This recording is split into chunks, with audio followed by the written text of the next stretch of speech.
అది ఎట్లా ఉంటుందంటే అదే మళ్ళీ మీరు కాంట్రవర్షియల్కి మెల్లిగా డ్రైవ్ చేస్తున్నారు. నేను ఈరోజు హనుమాన్ డైరెక్టర్ కూడా ప్రశాంత్ వర్మ వచ్చి కలిసి వెళ్ళారు నన్ను, సార్ ఎలా చేస్తే బెటర్ అని. నా సీనియారిటీతో అడ్వైజ్ ఇస్తా, అడ్వైజ్ నాది వినెళ్తారు, కానీ పాటిస్తారా లేదా అనేది అది వాళ్ళు ఇష్టం. సో అన్ని సినిమాలకు న్యాయం ఎప్పటికీ జరగదు. ఎవరో ఒకరికి అన్యాయం కాదు, ఎవరో ఒకరికి తక్కువ థియేటర్లు పడతాయి. నిజంగా సినిమాల విషయం ఉందనుకో, సంక్రాంతి తర్వాత ఆ సినిమానే పైకి వెళ్తుంది. సో ఇది మీరు హిస్టరీ చూసుకుంటే ఎప్పుడు అలాగే జరిగేది.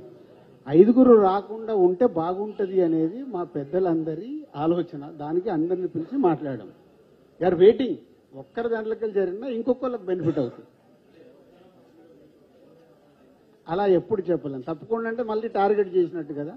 అవకాశం ఉంటే వెనుకకి వెళ్ళండి. ఎవరిది వాళ్ళకు క్యాలిక్యులేషన్స్ ఉంటాయి, వాళ్ళ అవకాశాన్ని బట్టి.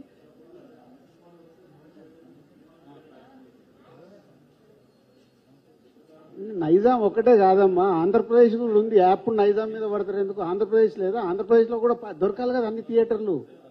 ఇప్పుడు ఒక సెంటర్లో ఆంధ్రప్రదేశ్లో 3 థియేటర్లు ఉంటాయి. 5 సినిమాలు వస్తే 3 కదా పడతాయి, 2 పడవు. ఎప్పుడు నైజాంలో నేను కనిపిస్తాను కాబట్టి నా మీద ఫోకస్ వేసేస్తారు. ఏకండలా అందరికీ జరుగుతాయి.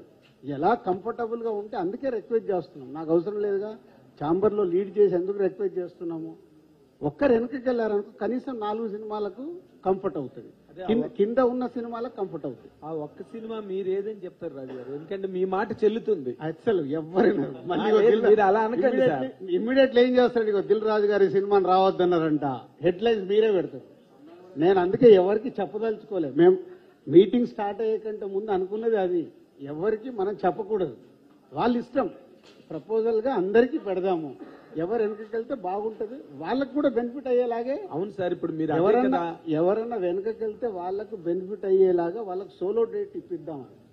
అప్పుడు ఏమవుతుంది, ఒకటే సినిమా వచ్చినప్పుడు వాళ్ళకి అడ్వాంటేజ్ అవుతుంది. అదే ఆ సినిమా ఏ సినిమా కావచ్చు సార్, అది మనకు తెలియదు. అందరికీ చెప్పాం, అందరికీ ప్రపోజల్ ఇది.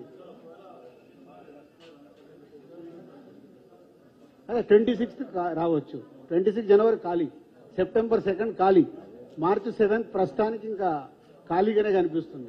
వెనకాల ఇన్ని ఖాళీ డేట్స్ ఉన్నాయి, లేకనే కాదు. సరే, మన ప్రియారిటీ నేను మీ అందరికి ఓపికగా సమాధానం ఇస్తాను. అది